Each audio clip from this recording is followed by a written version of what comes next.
إلا رحمة للعالمين صدق اللہ العظیم۔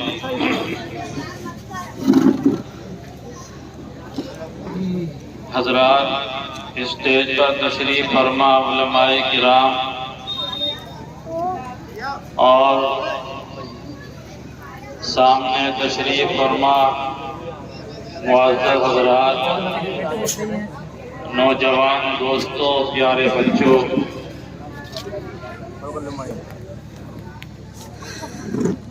ہم اور آپ اس اجلاس کے اندر بیٹھے ہوئے ہیں۔ یہ اجلاس سیرت النبی کے نام سے منعقد ہو رہا ہے، اور سیرت النبی کا مطلب یہ ہوتا ہے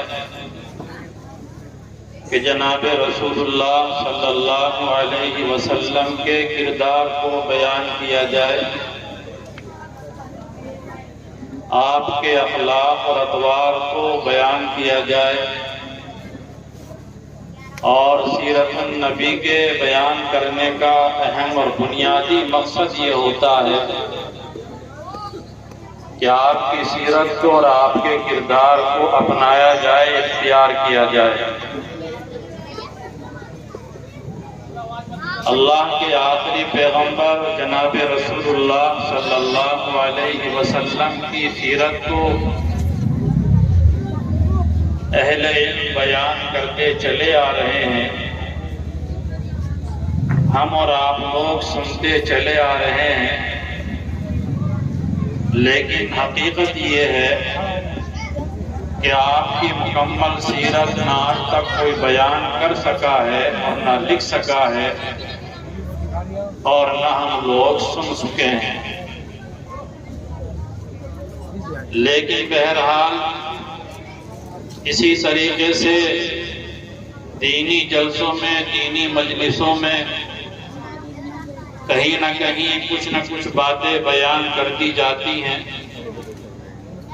اور ہم لوگ ان کو سن لیتے ہیں، اس امید پر کہ کوئی نہ کوئی بات ہمارے لیے فائدے مند ہو جائے اور ہم اس کے اوپر عمل کرنے والے ہو جائیں اور آخرت میں وہ چیز ہماری نجات کا ذریعہ بن جائے۔ مجھے آج آپ حضرات کے سامنے تھوڑے سے وقت میں ایک بات عرض کرنی ہے، اور وہ بات یہ ہے کہ جناب رسول اللہ صلی اللہ علیہ وسلم کو اللہ تبارک و تعالیٰ نے کئی معجزات عطا فرمائے تھے۔ معجزات کا مطلب ہوتا ہے ایسی چیزیں اللہ تعالیٰ نے عطا فرمائی ہیں حضرات انبیاء کو، تمام انبیاء علیہ السلام کو ایسی چیزیں عطا فرمائی ہیں کہ جو ان کے واسطے نبوت کی دلیلیں ہیں اور جو اس بات کی علامت ہے کہ ہاں واقعتاً یہ اللہ کے نبی ہیں، اللہ کے پیغمبر ہیں۔ اس لیے کہ اگر کوئی آدمی اپنے آپ کو کسی بڑے آدمی کی طرف منسوب کر کے یہ کہتا ہے کہ میں فلاں آدمی کی طرف سے بھیجا ہوا ہوں اور فلاں ذمہ دار آدمی نے مجھے آپ کے پاس بھیجا ہے، تو خالی اس کے زبانی کہنے سے اس کی بات کو قبول نہیں کیا جاتا، بلکہ کوئی پروف مانگا جاتا ہے۔ اس سے کہا جاتا ہے کہ تم تو یہ بات کہہ رہے ہو کہ مجھے فلاں صاحب نے بھیجا ہے، ان کی کوئی تحریر دکھلاؤ، لیٹر پیڈ پہ ان کی کوئی تحریر ہمیں پیش کرو، ان کے دستخط ہمیں دکھلاؤ، ان کی کوئی مہر ہمیں دکھلاؤ۔ اگر وہ واقعتاً کوئی دلیل، کوئی تحریر، کوئی مہر، کوئی دستخط ایسے پیش کر دیتا ہے کہ جو انہی کے ہوتے ہیں جنہوں نے بھیجا ہے، تو پھر ہم اس کو تسلیم کر لیتے ہیں کہ ہاں آپ فلاں کے بھیجے ہوئے ہیں، بیٹھیے اور بتلائیے کیا بات ہے، کیا کہنا چاہتے ہیں۔ لیکن اگر وہ آدمی کوئی تحریر پیش نہ کر سکے، کوئی دلیل نہ دے سکے، اور ہم اس کی طرف سے مطمئن نہ ہو سکیں، یہ آدمی جو دعویٰ کر رہا ہے کہ میں فلاں آدمی کا بھیجا ہوا ہوں، اگر ہمیں اس کی بات کے اوپر اعتماد اور وشواس نہ ہو تو پھر ہم اس کو کوئی حیثیت نہیں دیتے اور اس کی کوئی حقیقت نہیں سمجھتے، بلکہ اس کو جھوٹا سمجھتے ہیں۔ حضرات انبیاء علیہ السلام تشریف لائے ہیں، تمام نبیوں نے آ کر ایک بات یہ کہی کہ جی ہم اللہ کے نبی ہیں، اللہ کے پیغمبر ہیں، پیغام پہنچانے والے ہیں۔ اب ظاہر سی بات ہے کہ جیسے انہوں نے کہا میں بھی یہ بات کہہ سکتا ہوں، آپ بھی یہ بات کہہ سکتے ہیں، کوئی بھی یہ بات کہہ سکتا ہے، لہذا اس سے مطالبہ کیا گیا اور ان سے کہا گیا کہ آپ جو یہ بات کہہ رہے ہیں آپ اللہ کے نبی ہیں، اس کی دلیل کیا ہے، اس کی سند کیا ہے؟ تو حضرات انبیاء علیہ السلام نے دلیلیں پیش کی، انہی دلیلوں کو معجزہ کہا جاتا ہے، اور وہ گویا کہ پروف ہوتے ہیں ان حضرات انبیاء علیہ السلام کی نبوت کے اوپر، ان کی نبوت کی دلیل ہوتے ہیں۔ مثال کے طور پر آپ حضرات نے ایک نام سنا، حضرت ابراہیم علیہ السلام۔ حضرت ابراہیم علیہ السلام اللہ کے نبی تھے، اللہ کے پیغمبر تھے۔ حضرت ابراہیم علیہ السلام کا ایک لمبا چوڑا واقعہ کئی جگہ پر قرآن کریم نے بیان کیا۔ ایک وقت وہ آیا ہے کہ حضرت ابراہیم علیہ السلام کو لوگوں نے آگ میں ڈالنے کا پلان بنایا، اور اس کے واسطے ایک لمبے زمانے تک آگ دکھائی گئی، آگ جلائی گئی، اور اس کے بعد میں حضرت ابراہیم علیہ السلام کو اس آگ کے اندر ڈال دیا گیا۔ حضرت ابراہیم علیہ السلام جو کہ اللہ کے نبی تھے، لہذا اللہ کے اشارے پر حضرت ابراہیم علیہ السلام نے اپنے آپ کو آگ کے حوالے کر دیا۔ یاد رکھیے اس زمانے کے اندر آج کی طرح کیمیکل بھی نہیں تھے، اور حضرت ابراہیم علیہ السلام نے کوئی کیمیکل استعمال بھی نہیں کیا۔ اپنے بدن پر کوئی کیمیکل لگا لیا ہو، چلو صاحب آگ کے اندر کود جاؤ، 2-4 گھنٹے رہیں گے، آگ اثر نہیں کرے گی، کچھ بھی نہیں۔ بس حضرت ابراہیم علیہ السلام نے اپنے آپ کو آگ کے حوالے کر دیا، یعنی کہ لوگوں نے آپ کو ڈالا اور آپ جو ہے آگ کے اندر چلے گئے۔ تمام لوگوں نے وہاں پر یہ بات دیکھی کہ ایک عرصے تک حضرت ابراہیم علیہ السلام آگ کے اندر رہے، لیکن آپ کا ایک بال بھی نہیں جلا، اور ذرہ برابر اس آگ نے آپ کو نقصان نہیں پہنچایا۔ یہ پروف تھا، یہ دلیل تھی حضرت ابراہیم علیہ السلام کے نبی ہونے کی۔ حضرت عیسیٰ علیہ السلام کا نام آپ نے سنا، ہمارے قرآن کریم کے اندر ان کا تذکرہ ہے، اور قرآن کریم نے بیان کیا کہ اللہ تبارک و تعالیٰ نے ان کو یہ معجزہ عطا فرمایا تھا کہ حضرت عیسیٰ علیہ السلام کسی نابینا کی آنکھ کے اوپر ہاتھ پھیر دیا کرتے تھے تو وہ بینا ہو جایا کرتا تھا۔ حضرت عیسیٰ علیہ السلام کسی برس کے مریض کے اوپر ہاتھ پھیر دیا کرتے تھے، اس کی وہ بیماری ختم ہو جایا کرتی تھی۔ حضرت عیسیٰ علیہ السلام کسی کوڑ اور جذام کے مریض کے اوپر ہاتھ پھیرا کرتے تھے، وہ بیچارہ ٹھیک ٹھاک ہو جایا کرتا تھا۔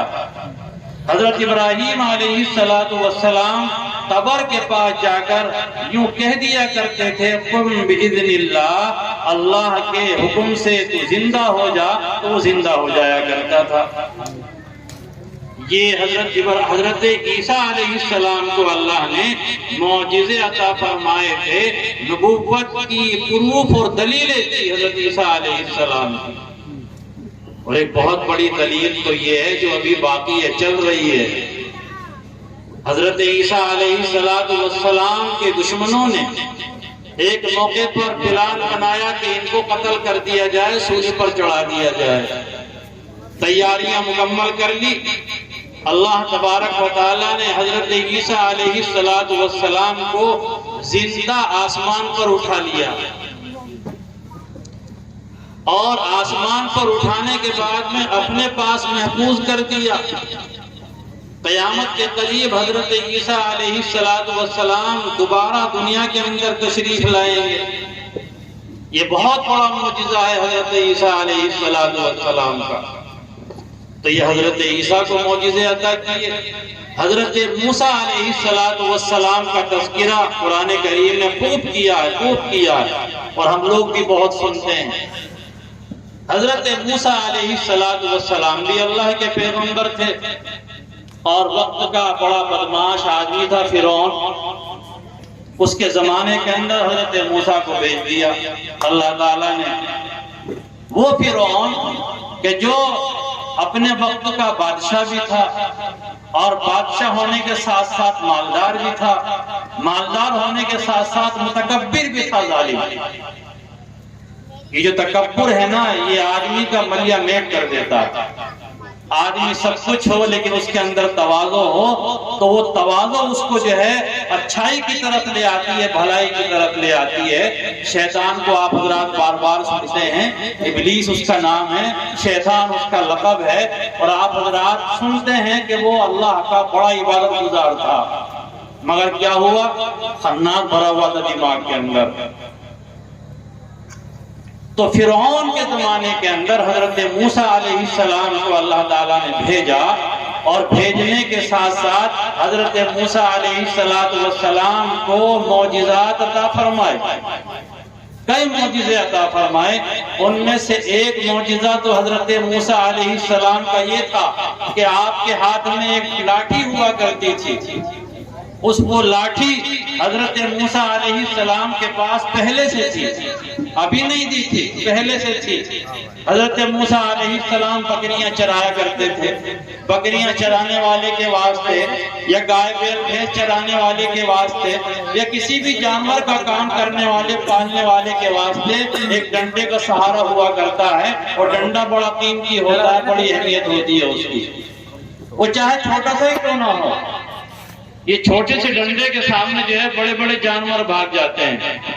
آپ حضرات دیکھتے ہیں، اور آپ میں سے بھی کچھ لوگ ہوں گے، صبح سویرے شوگر کے مریض جو ہے وہ ٹہلا کرتے ہیں 5 بجے 6 بجے فجر کی اذان سے پہلے۔ پتہ چلا کہ جب وہ نکلتے ہیں تو اگر گھر میں سے کوئی ڈنڈی نہ ملے تو راستے میں سے اٹھا لیتے ہیں، سڑک پہ سے اٹھا لیتے ہیں، گنے کا چھلکا اٹھا لیتے ہیں، راستے میں کوئی ملتا ہے تو ہلکا سا یوں دکھلاتے ہیں، کتا بھاگا چلا جاتا ہے، بندر بھی بھاگا چلا جاتا کہ ان کے ہاتھ میں کچھ نہ کچھ ہے، حالانکہ کچھ نہیں لیکن بہت کچھ ہے۔ حضرت موسیٰ علیہ السلام کے ہاتھ میں لاٹھی ہوا کرتی تھی۔ اللہ تعالیٰ نے نبوت جب عطا فرمائی، نبوت دے دی، اللہ نے فرمایا وَمَا تِلْكَ بِيَمِينِكَ يَا موسیٰ، موسیٰ تمہارے ہاتھ میں کیا ہے؟ حضرت موسیٰ نے عرض کیا ڈنڈا ہے۔ کیا کرتے ہو؟ بکریاں چراتا ہوں، پتے جھاڑتا ہوں، ضرورت پڑتی ہے ٹیک لگا لیتا ہوں، اور بھی کچھ کام کر لیتا ہوں۔ یہ چند کام حضرت موسیٰ نے بیان کیا، عرض کیے۔ اللہ تبارک و تعالیٰ نے فرمایا اچھا ایک کام کرو، اس لاٹھی کو زمین پر ڈالو۔ حضرت موسیٰ نے لاٹھی کو زمین پر ڈالا، دیکھتے ہی دیکھتے جو ہے وہ سانپ بن گئی، وہ اژدہا بن گیا۔ حضرت موسیٰ علیہ السلام ایک انسان کے فرشتے نہیں تھے، انسان کی فطرت کے اندر اللہ تبارک و تعالیٰ نے ڈر رکھا ہے، خوف رکھا ہے۔ بعض لوگ کہتے ہیں میں کیوں ڈر رہے ہو؟ کیوں نہ ڈرے؟ ڈر تو ہماری فطرت کے اندر داخل ہے، ہمارے خمیر کے اندر داخل ہے، ڈر اور خوف۔ لہذا حضرت موسیٰ علیہ السلام ڈر گئے کہ یہ کیا؟ اللہ تبارک و تعالیٰ نے فرمایا ڈرو مت، ڈرنے کی ضرورت نہیں ہے۔ سنعیدها سیرتها الاولی، ہم عن قریب اس کو اس کی پہلی حالت پر لوٹائے دے رہے ہیں، تمہیں گھبرانے کی ضرورت نہیں۔ اللہ تبارک و تعالیٰ نے وہ لاٹھی سانپ بنایا تھا اور پھر اس سانپ کو جو ہے لاٹھی بنا دیا۔ یہ بہت بڑا معجزہ حضرت موسیٰ علیہ السلام کو اللہ نے عطا فرمایا۔ اور یاد رکھیے کہ معجزہ جو ہوتا ہے وہ اللہ کی طرف سے ہوتا ہے، اور میں نے عرض کیا نبوت کی دلیل ہوتی ہے، اور معجزہ وہ جادو نہیں ہوا کرتا۔ جادو جو ہوتا ہے وہ ہمارا اور آپ کا بنایا ہوا اور سیکھا ہوا ہوتا ہے، اس کے اندر نظر بندی ہوتی ہے اور اس کو سیکھ لیا جاتا ہے۔ لیکن جو معجزہ ہوتا ہے اللہ تبارک و تعالیٰ کی طرف سے پاورفل دلیل ہوتی ہے نبوت کے اوپر، اس کو کوئی کاٹ نہیں سکتا، کوئی مٹا نہیں سکتا۔ فرعون کے دربار میں بھیج دیا اللہ تعالیٰ نے کہ جاؤ اس کو سمجھاؤ۔ حضرت موسیٰ علیہ السلام پہنچے۔ حضرت موسیٰ نے کہا کہ آپ اللہ کے نبی کے جی کہ کیا دلیل کہ آپ اللہ کے نبی کے؟ دیکھو حضرت موسیٰ نے لاٹھی ڈالی اور وہ سانپ بن گئی۔ تو فرعون کہنے لگا کہ اوہ تم تو جادوگر معلوم ہوتے ہو، ٹھیک ہے تمہاری اور ہماری ٹورنامنٹ ہوگی، مقابلہ ہوگا، تمہارا اور ہمارے جادوگروں کا میچ ہوگا۔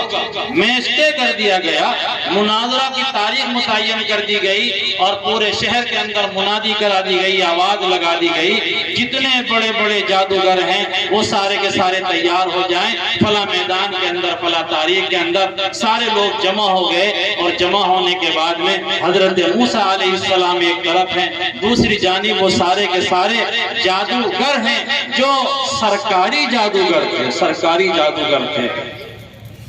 مقابلہ شروع ہوا اور پہلے تو یہ کہ آپ ڈالیں گے پہلے یا ہم کریں گے؟ ٹاس جیتنے کے بعد میں ہوتا نا، آپ کیا کریں گے؟ بیٹنگ کریں گے کہ فیلڈنگ کریں گے؟ آپ ڈالیں گے پہلے اپنا جادو آپ دکھلائیں گے کہ پہلے ہم دکھلائیں؟ یہ دونوں میں بات چیت ہوئی۔ بہرحال کام تو پہلے ایک ہی کو کرنا ہے۔ جادوگروں نے جو ہے اپنی لاٹھیاں ڈالی اور ڈالنے کے بعد مواقعتاً وہ سانپ بن گئی۔ حضرت موسیٰ علیہ السلام کی باری آئی، حضرت موسیٰ نے اپنی لاٹھی ڈالی، وہ بھی جو ہے سانپ بن گئی۔ وہ جادو تھا، یہ معجزہ تھا، وہ لوگوں کا اپنا بنایا ہوا تھا، یہ اللہ کا دیا ہوا تھا۔ دونوں میں یہی فرق ہوتا ہے، ہماری بنائی ہوئی چیز ختم ہو جاتی ہے، فیل ہو جاتی ہے، فنا ہو جاتی ہے، ہار جاتی ہے، لیکن خدا کی قسم اللہ کی دی ہوئی چیز، اللہ کی عطا کی ہوئی چیز، اللہ کا دیا ہوا معجزہ ختم نہیں ہوتا، شکست نہیں کھاتا، ہارتا نہیں ہے۔ یہاں پر بھی یہی ہوا کہ حضرت موسیٰ علیہ السلام کا جو معجزہ تھا وہ جادو نہیں تھا بلکہ معجزہ تھا۔ حضرت موسیٰ کی لاٹھی سانپ بنی اور سانپ بننے کے بعد دیکھتے ہی دیکھتے منٹوں نے سیکنڈوں کے اندر سب کو نکل کے ختم کر دیا۔ غور کیجئے گا ذرا سا، یہ بات تو بہت سنتے ہیں لیکن ذرا سا رک کر غور کرنا۔ دانش مندی کی بات یہی ہے، سمجھداری کی بات یہی ہے۔ اس میں اپنائیت نہیں آنی چاہیے، اس میں غیریت نہیں آنی چاہیے، اس میں حقانیت آنی چاہیے۔ حق بات اگر دیوار پر لکھی ہوئی ہے تو وہ حق بات ہوتی ہے۔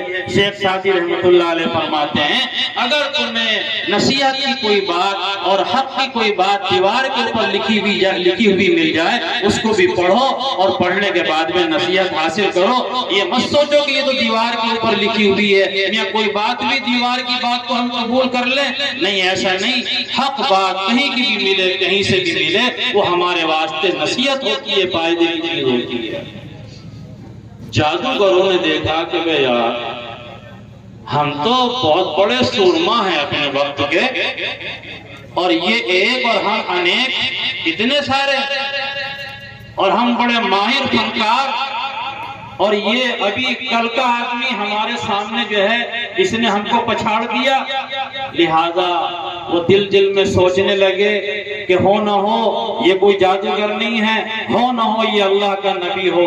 جیسا کہ اس نے شروع میں آ کر یہ بات کہی ہے، فرعون کے دربار میں یہ بات کہی تھی کہ میں اللہ کا نبی ہوں، اللہ کا پیغمبر ہوں، کوئی جادوگر نہیں ہوں۔ لہذا ان سرکاری جادوگروں نے یہ بات قبول کی اور اپنے دل سے اس بات کو تسلیم کیا کہ یہ واقعتاً اللہ کا نبی ہے اور کوئی جادوگر نہیں ہے۔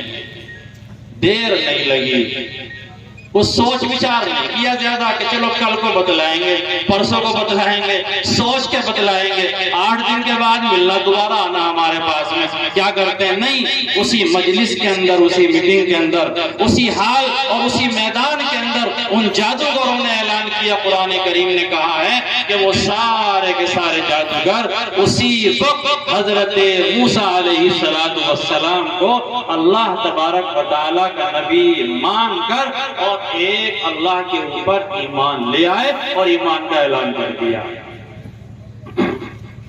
فرعون موجود تھا، میش ریفی تو وہی تھا، اسی کو تو فیصلہ کرنا تھا، وہ سب کو دیکھ رہا تھا، اس کی نگرانی میں سب کچھ ہو رہا۔ اس نے دیکھا کہ لو یہ تو ہمارے بھی گئے، ہار جیت تو بہت کی بات، یہ تو سب کا سب جو ہے پلندہ بن گیا ہمارا۔ اب ظاہر سی بات ہے کہ اس نے سوچا کہ اب کیا کرنا چاہیے۔ اس نے کہا کہ اچھا اب پتہ چلا تم اسی کے شاگرد ہو، تم تو اسی کے چیلے ہو، یہ تمہارا گرو ہے، یہ تمہارا استاد ہے۔ اب حقیقت کھل کر سامنے آئی، تم نے سانٹھ گانٹھ کر رکھی تھی پہلے سے، میچ فکس کر لیا تم لوگوں نے، آج یہاں پر تم نے ہتھیار ڈال دیے، اپنے آپ کو شکست دلا دی۔ اور اس نے پھر دوسرا اعلان کیا، فرعون نے اعلان کیا کہ تمہیں سولی پر چڑھاؤں گا، تمہارے ہاتھ پاؤں کاٹوں گا اور تمہیں ایسی سزا دوں گا کہ آنے والے وقت میں تمہاری طرح کوئی میچ فکس نہ کر سکے اور کوئی ایسی اپنے آقا اور بادشاہ کے خلاف بغاوت نہ کر سکے۔ پتہ کیا کہا جادوگروں نے؟ تم جو چاہو کر لو، ہم تو مسلمان ہو چکے ہیں، اب ہم اپنے ایمان سے پھرنے والے نہیں ہیں۔ یہ معجزہ تھا، یہ دلیل تھی، حضرت موسیٰ علیہ السلام کی نبوت کا بہت بڑا پروف تھا۔ میں عرض یہ کرنا چاہتا ہوں کہ یہ اللہ تبارک و تعالیٰ نے حضرات انبیاء کو معجزات عطا کیے۔ جناب رسول اللہ صلی اللہ علیہ وسلم جب دنیا کے اندر تشریف لائے ہیں اور آپ نے اعلان کیا قولوا لا الہ الا اللہ تفلحوا، لوگوں میں اللہ کا نبی ہوں، میں ایک اللہ کی طرف تم کو بلا رہا ہوں، ایمان لے آؤ، اللہ کو ایک مان لو، کامیاب ہو جاؤ گے۔ تہلکہ مچ گیا، شور مچ گیا، شور میدان کے اندر کھلبلی مچ گئی، جتنے اپنے تھے پرائے ہو گئے اور جتنے دوست تھے دشمن بن گئے، خاندان والے غیر ہو گئے، اور آپ کا چچا ابو لہب، چچا کوئی غیر نہیں، چچا، اس نے وہ جملہ کہا کہ جن کو ہم اور آپ اپنی زبان پر لانا بھی پسند نہیں کرتے، وہ اس کم وقت آدمی نے بددعا دی جناب رسول اللہ صلی اللہ علیہ وسلم کو۔ بہرحال اب مسئلہ تھا کہ یہاں پر بھی تو کوئی پروف ہونا چاہیے، یہاں پر بھی تو کوئی دلیل ہونی چاہیے۔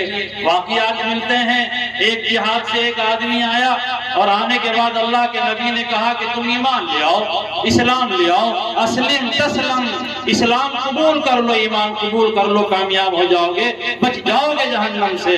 اس نے کہا اللہ کے نبی کیا دلیل ہے کہ آپ اللہ کے نبی ہیں، کہ دلیل دوں کہ ہاں دلیل دو، مان لو گے کہ ہاں مان لوں گا، کہ جاؤ درخت کے پاس جاؤ اور درخت سے جا کر کہنا کہ تمہیں محمد بلا رہے ہیں۔ وہ دیہاتی وہاں پر گیا اور جانے کے بعد میں اس نے ایسے ہی کہا تمہیں محمد بلا رہے ہیں۔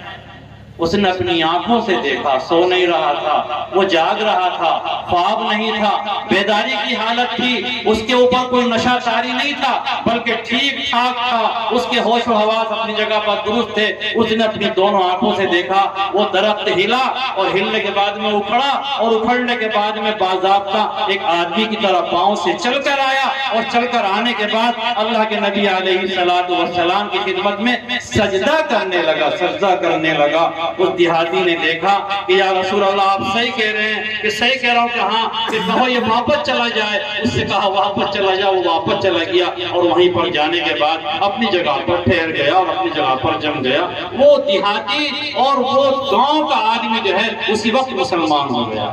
دانش مندی کا تقاضا یہی ہے، جادوگروں نے یہی کیا، اس دیہاتی نے یہی کیا کہ اگر ہمارے منشا کے مطابق بات ہمارے سامنے آ گئی، جو دلیل ہم نے مانگی ہمیں دلیل مل گئی، جب دلیل ہمیں مل رہی ہے تو پھر نہ ماننے کا کیا مطلب ہے، پھر تو ماننا چاہیے۔ مشہور واقعہ ہے اقتربت الساعۃ وانشق القمر، قرآن کریم نے بیان فرمایا۔ صحن میں بیٹھے ہوئے اللہ کے نبی علیہ السلام، حرم کے صحن میں، خانہ کعبہ کے برابر میں 14ویں کا چاند نکل رہا ہے، 14ویں کا چاند نکل رہا ہے۔ کچھ لوگ آئے ٹھٹے کرنے کے لیے، مذاق کرنے کے لیے آتے ہیں نا کچھ لوگ، چلو میاں ملا جی سے ذرا مذاق کریں گے۔ اللہ کے نبی علیہ السلام کی خدمت میں آئے، میں نے مذاق کا لفظ اس لیے بولا، ابھی سمجھنا آپ بات کو، وہ مذاق ہی کرنے کے لیے آئے تھے ظالم، ان کا منشا جو ہے مذاق ہی تھا۔ وہ سمجھ رہے تھے ہم ایسی چیز کا مطالبہ کریں گے، ایسی چیز کی ڈیمانڈ کریں گے، یہ اللہ کے نبی جو اپنے آپ کو نبی کہتے ہیں پورا نہیں کر پائیں گے۔ آئے اور آنے کے بعد میں بیٹھ گئے، 2-4 منٹ بیٹھے اور بیٹھنے کے بعد کہنے لگے، اجی ہم آپ سے ایک چیز مانگتے ہیں۔ کہ بولو کیا مانگتے ہو، کیا چاہیے؟ یہ جو چاند تمہیں نظر آ رہا ہے آسمان کے اوپر، اس کے 2 ٹکڑے کر دو۔ بتاؤ کوئی دکھ ہے؟ زمین پر رہنے والا آدمی آسمان کی بات کر رہا 1400 سال پہلے، آج کوئی کرے تو کرے، اب تو پہنچ گئے نا۔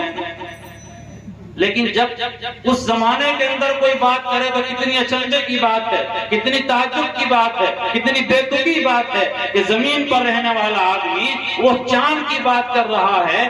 اس لیے میں نے کہا کہ وہ ظالم تھے، وہ مذاق کرنا چاہتے تھے، ٹھٹے اڑانے کے لیے آئے تھے۔ ان کا کوئی مطالبہ کسی اس بنیاد پر نہیں تھا کہ اگر یہ مطالبہ پورا کر دیں گے تو ہم قبول کر لیں گے، تو ٹکڑے کر دو اس کے۔ اللہ کے نبی علیہ السلام نے فرمایا اگر 2 ٹکڑے ہو گئے تو ایمان لے آؤ گے؟ کہ بالکل، ایک دم بالکل 100%۔ اچھا، جناب رسول اللہ صلی اللہ علیہ وسلم نے اللہ تبارک و تعالیٰ سے دعا کی۔ یہاں پر ایک نقطہ سمجھتے چلیں،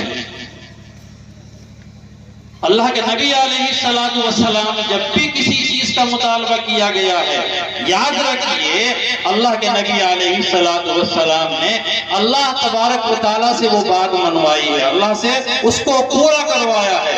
اپنی ذات کے اعتبار سے کسی نبی یا کسی ولی کو یہ اختیار نہیں ہے کہ وہ جب چاہے، جو چاہے، جیسا چاہے ویسا کرے۔ لہذا جب یہ والی بات آپ کے سامنے آئی تو آپ نے اللہ تبارک و تعالیٰ سے دعا کی کہ یا اللہ، بڑے بڑے لوگ ہیں، چودھری ہیں اپنے قبیلے کے، خاندان کے، اور بڑا آدمی اگر کسی طرف کو چلا جاتا ہے تو چھوٹے اس کے ساتھ ساتھ چلے جاتے ہیں، یہ پہلے سے دستور چلا آ رہا ہے۔ اللہ کے نبی نے سوچا اگر یہ چند لوگ ایمان لے آئے، اسلام کے اندر داخل ہو گئے تو ان کے پیچھے چلنے والے خود بخود اسلام کے اندر داخل ہو جائیں گے اور ایمان کو طاقت مل جائے گی، قوت مل جائے گی۔ اللہ تبارک و تعالیٰ نے دعا کی، اللہ تعالیٰ کی طرف سے اشارہ ملا کہ آپ انگلی سے اشارہ کیجئے۔ اللہ کے نبی علیہ السلام نے چاند کی طرف انگشت شہادت سے اشارہ کیا اور اشارہ کرتے ہی چاند کے 2 ٹکڑے ہو گئے۔ جاگ رہے ہیں لوگ، سو نہیں رہے، اندھیرا نہیں ہے، چاند نکلا ہوا ہے۔ چاند کی چاندنی میں یہ بات نظر آ رہی کہ 2 ٹکڑے ہوئے، اور 2 ٹکڑے ہونے کے بعد ایک ٹکڑا ادھر گیا، ایک ٹکڑا ادھر گیا۔ اب یہ لوگ بڑے پریشان کہ یہ کیا ہوا؟ اب میں نے کہا نا کہ جن کی دل کے اندر سچی طلب ہوتی ہے وہ یہ نہیں کہتے کل بتلائیں گے، پرسوں بتلائیں گے، ذرا سوچ کے بتلائیں گے۔ انہوں نے یہی والی بات کہی، ٹھیک ہے ذرا تحقیق کرتے ہیں، انکوائری کرتے ہیں، یہ واقعہ سچ ہے کہ غلط ہے، جھوٹ ہے، کہ ٹھیک ہے انکوائری کر لو۔ اس زمانے کے اندر رات میں سفر ہوا کرتے تھے، پیدل کے سفر ہوا کرتے تھے، اونٹنی سے سفر ہوا کرتے تھے۔ لوگ آ رہے ہیں تو لوگ جو آ رہے تھے ان لوگوں نے ان سے پوچھا کہ تم اس طرف سے گزر کر آ رہے ہو، کیا تم نے کچھ دیکھا؟ کہ کیا مطلب کہ کیا تم نے یہ دیکھا کہ چاند کے 2 ٹکڑے تھے؟ ان آنے والوں نے گواہی دی کہ ہاں ہم نے اپنی آنکھوں سے آج یہ عجیب منظر دیکھا ہے کہ چاند 2 ٹکڑے ہویا ہوا تھا، ایک ادھر تھا، ایک ادھر تھا۔ اب تو مان لینا چاہیے تھا نا، اب تو تمہارے اپنے آدمی نے گواہی دے دی، لیکن ظالموں نے اب بھی نہیں مانا، انکار کر دیا کہ نہ۔ یہ وہ معجزات ہیں جو اللہ تبارک و تعالیٰ کی طرف سے حضور پاک علیہ السلام کو عطا کیے گئے۔ آخری بات میں عرض کر کے رخصت ہو رہا ہوں، حضرات انبیاء کو اللہ تعالیٰ نے معجزات دیے، اور اکثر معجزات وہ تھے جو اس زمانے کے اندر خاص تھے، یعنی کہ دیے اور اسی وقت لوگوں نے دیکھے۔ لیکن جناب رسول اللہ صلی اللہ علیہ وسلم کو کچھ معجزات اللہ تعالیٰ نے ایسے عطا کیے کہ قیامت تک کے واسطے وہ باقی ہیں۔ ان میں سے ایک معجزہ قرآن کریم ہے۔ قرآن کریم بھی یہ اللہ تبارک و تعالیٰ کی طرف سے دیا ہوا ایک معجزہ ہے، اور ایسا معجزہ ہے کہ قیامت تک باقی رہے گا۔ اللہ کے نبی علیہ السلام قرآن پڑھا کرتے تھے۔ مجھے ایک بات یاد آ گئی، تو ابھی آپ حضرات قاری صاحب کی تلاوت سنیں گے اور سنتے رہتے ہیں۔ اب تو موبائل کا زمانہ ہے، کتنے اچھی قراتیں آپ لوگ سنتے ہیں۔ میں ایک مرتبہ اپنے مدرسے میں سبق پڑھا رہا تھا، اس کمرے کے اندر میں بیٹھا تھا، اس کمرے کے اندر ایک قاری صاحب تھے، قاری عبداللہ نعمانی صاحب، اعظم گڑھ مئو کے تھے۔ وہ بچوں کو جب مشق کرانے کے لیے شروع ہوئے تو جب میں ادھر سبق پڑھا رہا تھا تو میں اپنی بات بتلا رہا ہوں، انہوں نے اتنا اچھا قرآن پڑھنا شروع کرا کہ مجھ سے پھر سبق نہیں پڑھایا گیا، مجھے سبق روکنا پڑا۔ بچے بولے جی کیا بات ہے؟ میں کہا رک جاؤ، بیٹھے رہو۔ اور جب ان کی تلاوت پوری ہو گئی تو میں نے کہا، میں اصل میں قرآن اتنا اچھا پڑھ رہے ہیں قاری عبداللہ صاحب، میرا دل چاہا کہ میں وہ سن لوں، پہلے بعد میں تمہیں پڑھاؤں گا۔ تو بعض لوگ اتنا اچھا قرآن پڑھتے ہیں، تم اتنا اچھا قرآن پڑھتے ہیں، آج 1400 سال کے بعد میں قاری صاحب اتنا اچھا قرآن پڑھتے ہیں، عبد الرحمن سدیس اتنا شاندار قرآن پڑھتے ہیں۔ جس ذات کے اوپر قرآن نازل کیا گیا، جس زمانے کے اندر قرآن نازل کیا گیا، اور جن راتوں میں جن دنوں میں قرآن نازل کیا گیا، اس زمانے کے اندر قرآن اس شخص کی زبان سے پڑھا جاتا ہوگا تو کیا اندازہ ہوگا۔ اس کی ایک مثال، ابو جہل، ابو سفیان، اخنس بن شریح، 3 آدمی ہیں بڑے کٹا۔ ایک کو اللہ نے ہدایت دی بعد میں، تینوں کے تینوں بڑے کٹر، اسلام کے مخالف، لیکن کہیں کان میں قرآن کی آواز آ گئی۔ پھر کیا تھا، جیسے آدمی کو کسی چیز کی لت لگ جاتی ہے نا، تو وہ لیٹرین میں جانے کے بعد میں پیتا ہے، اور چھپ چھپ کے جو ہے اس کو پیتا ہے، لوگوں سے چھپ چھپ کر اس چیز کو استعمال کرتا ہے۔ لت پڑی ہوئی ہے، عادت پڑی ہوئی ہے، لہذا قرآن کی مٹھاس ان کے کانوں کے اندر آ گئی تھی۔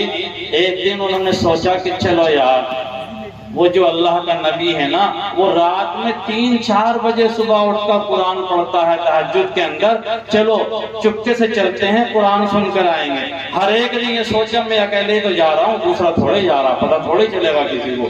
اس نے بھی یہ سوچا، اس نے بھی یہ سوچا، اس نے بھی یہ سوچا، تینوں کے تینوں پہنچ گئے۔ اندھیری رات ہے، نہ لائٹ ہے، نہ انویٹر ہے، نہ لانٹین ہے، نہ چراغ ہے، نہ ڈبیا ہے، کچھ نہیں ہے۔ اندھیری رات کے اندر ڈنڈا ہاتھ میں لیے ہوئے ٹٹولتے پہنچ گئے، اور پہنچنے کے بعد ایک اس طرف سے، ایک اس طرف سے، ایک اس طرف سے قرآن سننے لگے۔ قرآن سنتے رہے، سنتے رہے، سنتے رہے، اللہ کے نبی پڑھتے رہے۔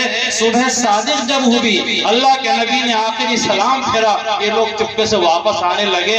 آپ حضرات نے دیکھا ہوگا جب صبح صادق ہوتی ہے، اذان کا ٹائم ہوتا ہے، ہلکی ہلکی روشنی پھیلنی شروع ہو جاتی ہے، اور جب یہ چلے تو تینوں ایک دوسرے سے جو ہے مل گئے۔ ارے یار تم کیسے بھائی؟ کہ بابا ویسے ہی آ گیا تھا، کہ تم کہتے کہ میں بھی ویسے ہی آیا تھا۔ یار یہ بات تو غلط ہے یار، ہم ہی آئیں گے تو ان کا کیا ہوگا اور ہوگا کہ ٹھیک ہے کل نہیں آئیں گے، پکا کہ ہاں بالکل پکا، بالکل پکا کل نہیں آئیں گے۔ کل پھر آ گئے، پھر مل گئے، پرسوں پھر آ گئے۔ 3 دن تک یہ واقعہ ہوا۔ چوتھے دن اخنس بن شریح جو ہے اپنی لاٹھی لے کر پہلے اس کے یہاں پہنچا، اور پھر اس کے یہاں پہنچا، اور پہنچنے کے بعد میں کہا اگر ہم تم اسی طریقے سے آتے جاتے رہیں گے تو یہ راز تو ایک نہ ایک دن کھل جائے گا۔ بتلاؤ کرنا کیا ہے؟ دیکھ لیا تم نے قرآن کی حلاوت کو، اللہ کے نبی کی زبان کے اندر کتنی مٹھاس ہے۔ بہرحال انہوں نے یہ فیصلہ کیا کہ ہاں یار اب نہیں جائیں گے۔ تو یہ معجزہ تھا اللہ کے نبی علیہ السلام کا، جو اس بات کی دلیل تھی کہ ہاں یہ واقعتاً اللہ کے نبی ہیں، اس کے اندر کوئی شک والی بات نہیں، شبہ والی بات نہیں ہے۔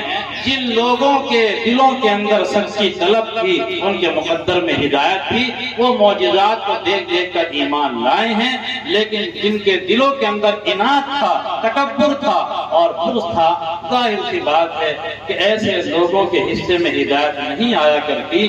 اللہ تبارک و تعالیٰ کی طرف سے طلب اور تواضع کے اوپر ہدایت ملتی ہے، تکبر اور بے توجہی کے اوپر جو ہے ہدایت نہیں ملا کرتی۔ ہمیں بھی چاہیے کہ ہم اپنے اندر جو ہے تواضع پیدا کریں، سچی طلب پیدا کریں اور اللہ کے نبی علیہ السلام کی سنتوں پر، آپ کی ہدایات پر عمل کرنے کی کوشش کریں۔ اللہ تعالیٰ مجھے بھی اور آپ کو بھی